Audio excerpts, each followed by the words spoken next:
Hi, and welcome to Common Denominator, straight up conversations with me, Moshe Popack. This week, resetting your relationship intentions for 2022. My guest is Dr. Lisa Paz, a clinical sex and marriage therapist. Dr. Lisa has a doctorate in clinical sexology and is a board-certified sex therapist and a licensed marriage and family therapist.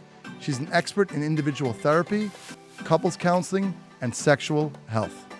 Hi, Dr. Lisa. Welcome to the show. Thank you for having me. I'm so excited to be here. Thank you so much. So we're heading into 2022. Is it, is it typical for people to have kind of relationship resolutions at this point, and do actually people keep those resolutions?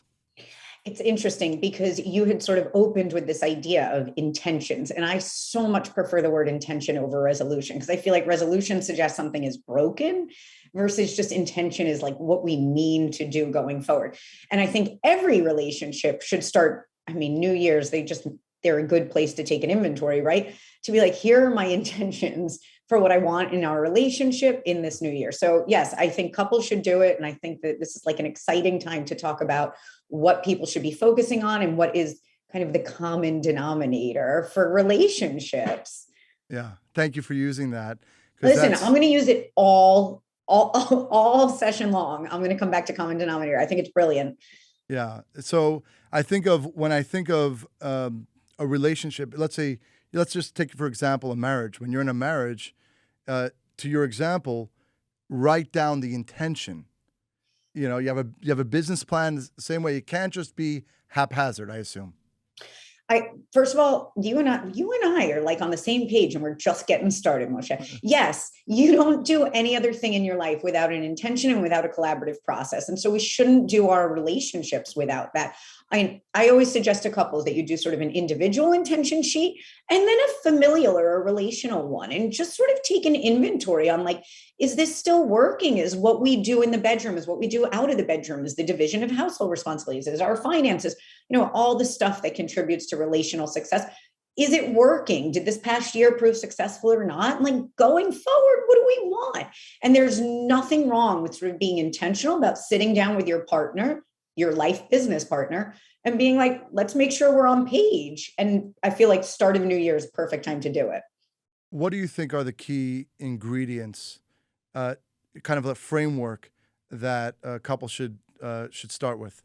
As far as very, very open communication, no judgment, and really good listening skills. I think that the gift of really trying to hear your partner and see them new, or really believe that they can show up different at different points, is one of the most important things. And no judgment in the bedroom, and trying not to judge out of the bedroom, so that you create a space that says like, I'm your person and I'm the one that you can come to for everything. And I may not agree, I may not be into it, I may not be on board, but like 100%, I will have your back. I will never make you feel weird about it. I will never make you feel uncomfortable.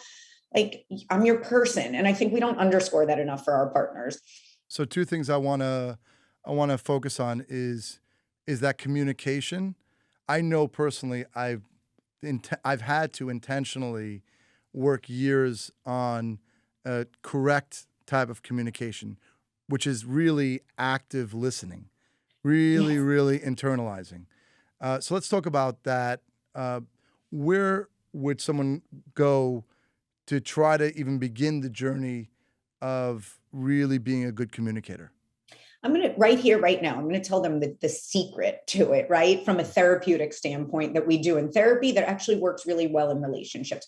The best thing that you can do is interpret and reflect back what you hear your partner saying. Instead of spinning a solution or saying your thought or opinion about it, really active listening is part of just echoing back what you hear. And it's one of the most effective ways to say, I am on the same page as you. So if your partner says to you, like, I'm really frustrated with all the 10 kids and they're driving me crazy and I just feel like I'm going to pull my hair out. If you say something like, well, have you tried this? That's not active listening. If you say something like, you just can't take it, you feel like you're up to here, huh? You feel like your plate is like about to explode and full, she's like, yes, you get me. And so active listening is actually counter to, I think, what we do in business and particularly male communication, which is to provide a solution or to exchange information. Active listening is the exchange of just, I hear you, I'm going to reflect back what I hear you saying. And it makes people feel so understood. And just on that point, because it really resonated when I remember hearing Oprah. She had maybe 30 years interviewing people, men, women, and children. And she said, she's like, the common denominator, right? Yep. Of humans is that validation of feelings, to your point. Is that it truly, but not checking yourself, like intentionally checking yourself that you're truly validating your partner's feelings. I find that's huge. Which is what we all want, right? I mean, we just want to feel understood. I will tell you, it's also a brilliant conflict resolution technique in long-term romantic relationships, right? And so we are always so like position oriented. And someone will say, well, I'm annoyed about this. And then the other person either tries to say that they're annoyed about something else or defend their position. And there is such a huge value in just being able to look at your partner and be like, it really pisses you off when I do that, huh? And then you just take the win right out of it. What are they going to say? They're going to keep beating the horse. You communicated, you got it, right? And so this reflection of what you hear, coupled with validating their position, are really two of the critical pieces to this communication that works. Yeah. By the way, we do it in negotiation, right? For all the business people listening, you sit down at a negotiation table, you don't just launch in. Everyone says their terms. And if you're a good negotiator, you sit down and you go, okay, let me see if I get this right. You want the lease at this amount, and you want this amount of terms and this square footage. Do I have it right? And then that person says, oh, he gets me. And then you come in with why you're not going to do it or why you are, or whatever the next piece is. But you need to really communicate that you understand their needs before you're going to move to the next portion of the negotiation. And relational communication is not all that different. And I think also on the other point that you made about judgment, I think in order to truly not judge somebody else, you have to first not judge yourself. And I know, again, for me, that was also a very long journey to not judge. It just, I guess in my background, there's a lot of, I think of the ultimate place of the world that I would love to see for humanity is neutralize all feelings of guilt, fear, shame, and trauma. If we can neutralize that, because we're humans, our way is to move forward with action. And I think that those four things in different variations stop people from productivity. I love that. Yeah. Does it impact the way you parent? It does, but I think that I've done a lot of work as far as really, really listening and then not judging. I have 10 children, so I have to, and all of them are different. Mm-hmm. And then my wife's different. So I have to constantly check and recheck myself, whatever they say, that I am emotionally grounded and I'm there to receive whatever they're saying with, again, no judgment. Right. I love those four tenets that you put forth, particularly, globally, 1000%. And then more specifically, as it relates to sexuality, right? Because those four things that you named are kind of the critical pieces that interrupt people from being sexually actualized or having like a pure, honest connection with their partner, or as you started with, feeling like they're safe to not even judge themselves, but feel okay with themselves to then be the partner they want to be. So many people are raised with the messages of guilt, shame, trauma. What was the fourth one, Moshe? So it's fear. Fear, guilt, shame, and trauma. Yes. Exactly. And I can plug in probably 99% of the people that come to see me for sexual issues. I can trace it back to one of those four things, if not all four of those things. And what do you see is kind of tools to reach true intimacy in and out of the bedroom? What do you think some of those would be? I'm going to tell you. So at a behavioral level let's do it the opposite way. Yeah. At an intellectual level, right? It's the self-acceptance piece, which is very hard to come by. As you said, it's been years. And so self-acceptance means identifying what the initial messaging was and how it's impacted you, and then figuring out how to rewrite that script, right? And sort of how to reparent your earlier self. And then I think that there's the more actualized space of starting to put yourself out there, or the more behavioral component, right? Of doing the things that you want to do, or putting yourself out there and saying, you know what, let me see if this lands, or let me communicate to my partner that this is what I want. I talk to so many people about like fantasies or things that they want to try. And here's what I hear a lot. Oh, I could do that with a stranger, but no, I could never do that with my wife, or I could never do that with my husband. They would look at me so weird if after 10 years or 15 years or 20 years of marriage, if all of a sudden I come out with a new thing. No. But if you're in the healthiest and highest functioning sexual relationships, those are the ones where you can continuously reinvent, and where there's room to be like, I want to do this, I want to try that. Maybe your partner's game on, maybe they're like, you know what, like, it's just not for me, but cool. And so I think creating that space in a relationship is one of the tickets to healthy sexuality, non-judgment, healthy communication, breaking fear, shame, guilt, all of those things. Trauma. I think that if you present yourself as a role model, meaning, right, you have to act first. I was always also, again, seeing many people looking expectations from the other person. So you have to do, if you want something in life, the way I see it at least, you have to role model it yourself first and expect nothing. Totally. Right. And really fundamentally in the bedroom, the interpretation or the word that comes to my mind as you say that is risk taking, right? You need to be willing to take a little bit of a risk and believe that it's okay, and believe that even if your partner doesn't bite off on whatever you're putting out there, that you're okay with it, that you're okay that you've sort of stepped up honestly. I do think that not enough relationships lay sort of this foundation or this ground rule of like, it's all fair game to suggest. I'm not committing to it. You know what I mean? You want to bring a horse and a cow, like no commitment that I'm following through on it. Right. But like, put it out there, you know? Right. And I think that going back to that with the no judgment or the openness in the communication, it's what the other person needs. It's not actually that you go, it's because the brain seems to be a funny thing. You don't actually need to follow through like you're saying, right? No, they need to know that it's available if they wanted to at least talk about it. I want to ask you about having children and the challenges that it adds to a relationship. But first, a reminder, this is Common Denominator. I'm Moshe Popack, and my guest today is clinical sex and marriage therapist, Dr. Lisa Paz. If you're enjoying this episode, please subscribe on YouTube or wherever you listen to podcasts. And we'd be grateful for any 5-star ratings. Plus, we'd love to hear from you. If you have feedback about the show, send us your comments on Twitter at @mpopack. Now, back to the show. In general, with I just had my 10th child, and just practical tools for people or couples married a while, and then children come to the mix. What are your thoughts on that? Oh my God, I have so many. I have 3. You have 10, but children are children. They interrupt. I was going to say ruin. They interrupt an intimate relationship for sure. Because if you're parenting well, you're mom and dad way more % of the time than you are husband and wife. And I always tell couples, it's not the mom and dad that has sex. It's the husband and wife that have sex with each other. And so carving out time to step back into that identity is something that almost needs to be deliberate. And, I hear so often, people come into my office, they're like, I knew we had problems when it stopped being easy.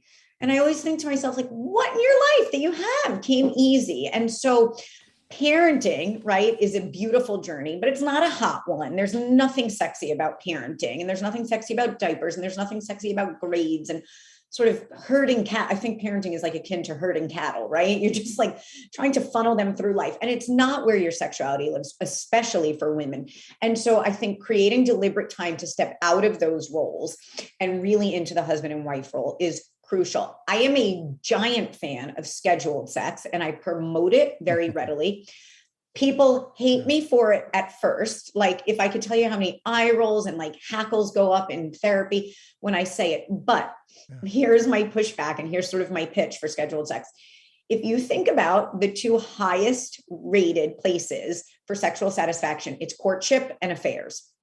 Those are the 2 places that almost 100% of the time people will tell you, oh, the sex is good. What does affair and courtship sex have in common? They're scheduled.